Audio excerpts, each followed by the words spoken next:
Hey folks, I'm Dennis. Thanks for watching my video. Today I'm going to show you how to set up a Husqvarna lawnmower tractor.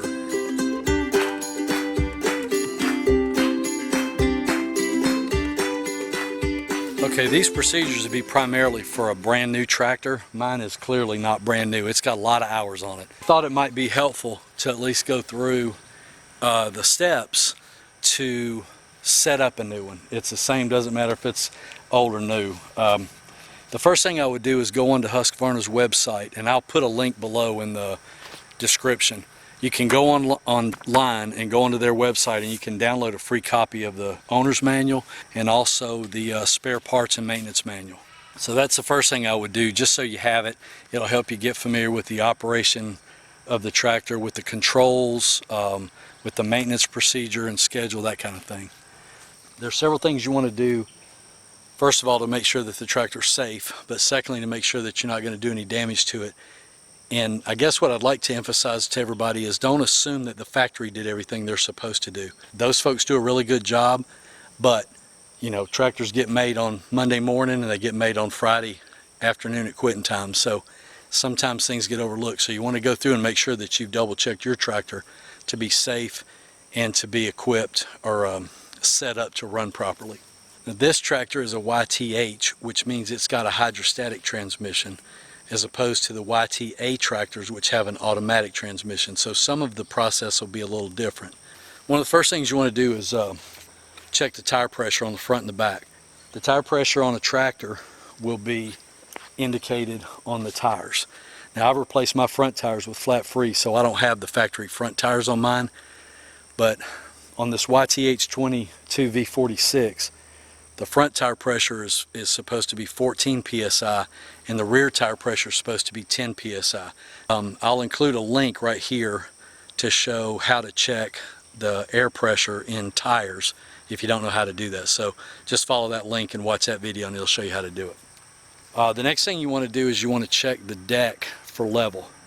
You want the tractor to be on a fairly level surface. It doesn't have to be perfectly level, but fairly level. And then what you're going to do is set your deck setting wherever. It doesn't really matter, as long as it's not all the way on the ground. And you're going to come to right back here, and then the same on the other side, right over here, with a tape measure, and you're going to measure the height of the deck off the ground. And if they're the same, well, fine, then you're good to go. If they're not, there's an adjustment procedure. I'm not going to go through the entire detail of it, but I will show you how to do it. Right here is the adjustment nut. This is just in front of the left rear tire. There's an adjustment nut here, and it's only on one side. So what you do is you get the other side where you want it. Like, you know, if you've got your deck set all the way up, and say then the other side of the deck measures 4 inches off the ground, and this side of the deck may only measure 3.5. Well, then you set your adjustment lever up here all the way down to get a little kind of to get the tension off of this, and then you're going to take your wrench and run that nut up, run this nut up on the shaft further, which will raise this side of the deck. So, you know, you're going to run that up a half inch or so, and then you can go back up here, raise the deck, and then check it again on both sides. Check the height measurement again on both sides of the deck, and then you just do that until it's the same. That'll get your deck level. The next thing you want to do is you want to make sure that the anti-scalp wheels on the deck are set right. There are multiple holes on this mounting bracket for these anti-scalp wheels. You'll figure out where your preferred height is for the deck, whatever your preferred setting is. And these wheels should run, you know, maybe an inch or so off the ground at your preferred setting. Most of the time you don't have to move them, but if you've got kind of a rolly, wavy yard, you may have to move them to get that set up properly. The next thing you want to do is let the deck all the way down. Get up underneath the tractor, but above the deck, and check the belt for proper position. Basically what that means is you want to make sure that the belt is going around the pulleys the way it should. There's a diagram right there on your deck that shows you how the belt should run.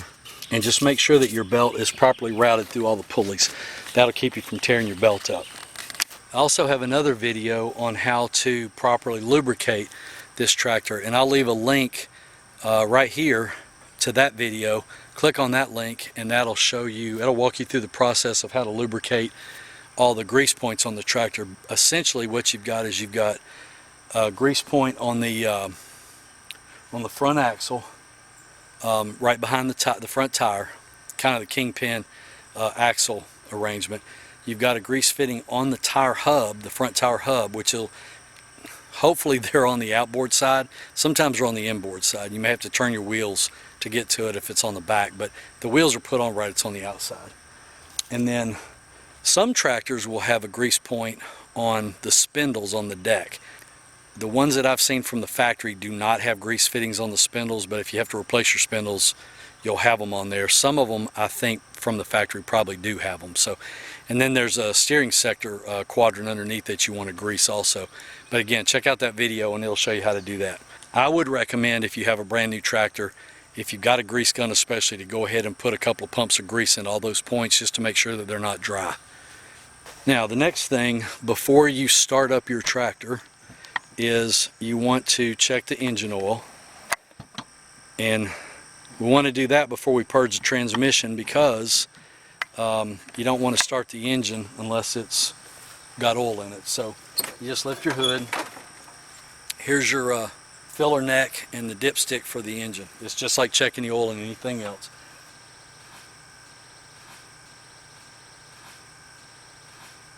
It's just like any other dipstick.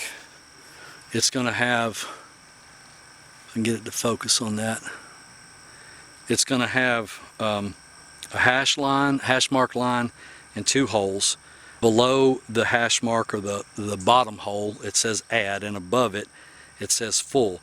The goal is to be between the 2 holes or in the hash mark with the upper level of the oil. So when you're checking the oil, you're going to put your dipstick in there and put the lid on all the way and make sure that it locks, and then take it off. Then you can check your oil level on the dipstick. So as you can see, I'm kind of right here in the middle of the hash mark line, so I'm actually just a touch low, but it's safe to operate the engine there. Ideally, I'd have it right up here on the full line. I have seen people get new lawnmowers that should have oil in them, and there not be any oil in there, and of course that would be catastrophic to the engine to run it with no oil. Next, you want to make sure that the battery's properly connected. It's just like any other battery.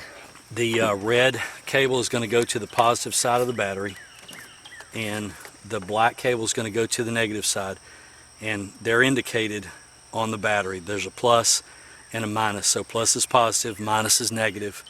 You want it tight enough to where these are not going to move, and then that's fine. And then your positive side will have a little boot on it. Anyway, just make sure that that's connected properly. Then you're ready to start the engine up. Next, I'm going to show you how to purge the transmission. That's really the last thing that you've got to do. On a hydrostatic transmission, you've got hydraulic fluid in there, and what you're trying to do is purge the air out of the transmission so that it doesn't slip. So I'm going to talk you through the procedure first, and then I'm going to do it because it's going to be hard to talk about it with the tractor running. There's an adjustment for the seat right here that you can slide it front and back. So get your seat adjusted to where you want it, and then set your parking brake. The way you set your parking brake is to push down on the brake lever like so, and pull the parking brake lever up and hold it up while you let off the brake pedal. That sets the parking brake. That way you don't have to worry about it rolling around on you. Then what you do is, back here in the back, there's what they call a freewheel control. And again, your tractor won't be this dirty when you're doing this. Mine's just filthy because I've been working. There's a freewheel control back here, and it's just a little wire lever. You pull it out to freewheel the transmission, and you push it in like that to engage the transmission. So if you ever have to like push your tractor, you want to pull this out because it'll let the transmission freewheel and you won't be pushing against it. So you're gonna pull that out. That'll put it in freewheel. Then what we're going to do, we'll start up the tractor, and I'm going to put it at about half throttle, and then while it's running, these controls, that's forward and that's reverse. I'm going to push the forward control down for about 5 seconds, let off of it, push the reverse down about 5 seconds, and then I'm going to do that 3 times. Then I'm going to set the parking brake. By the way, that's another trick that a lot of people don't know. If you set the parking brake, you can get off the tractor while it's running. But if the parking brake's not set, the tractor's got a pressure switch in the seat that'll make it shut off. Set the parking brake, get off, push the freewheel control back in, get back on the tractor, and then move the tractor, take the parking brake off, move the tractor forward about 5 feet, and then backward about 5 feet. And we're going to do that 3 times. Then you can shut it off and the transmission is purged. It's ready to go. So I'm going to just run through that whole procedure while the tractor is running, but I wanted to explain it before I did it because you won't be able to hear me over the tractor. So, all right, we're going to get on the tractor, let the parking brake off just by depressing the brake pedal. Let that off, and then I'd hold your foot on the brake. Crank it up, and then we're going to go forward for 5 seconds, reverse for 5 seconds. We're going to do that 3 times. Put your throttle at like half speed.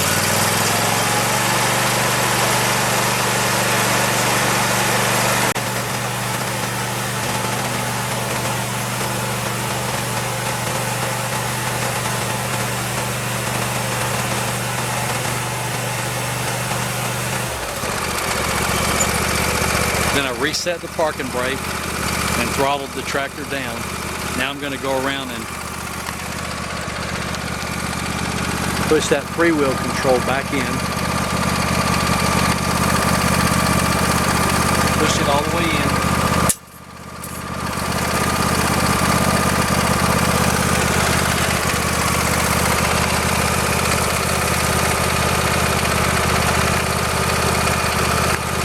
Then I'm going to take the parking brake off and move the tractor forward 5 feet and backwards 5 feet. I'm going to do that 3 times.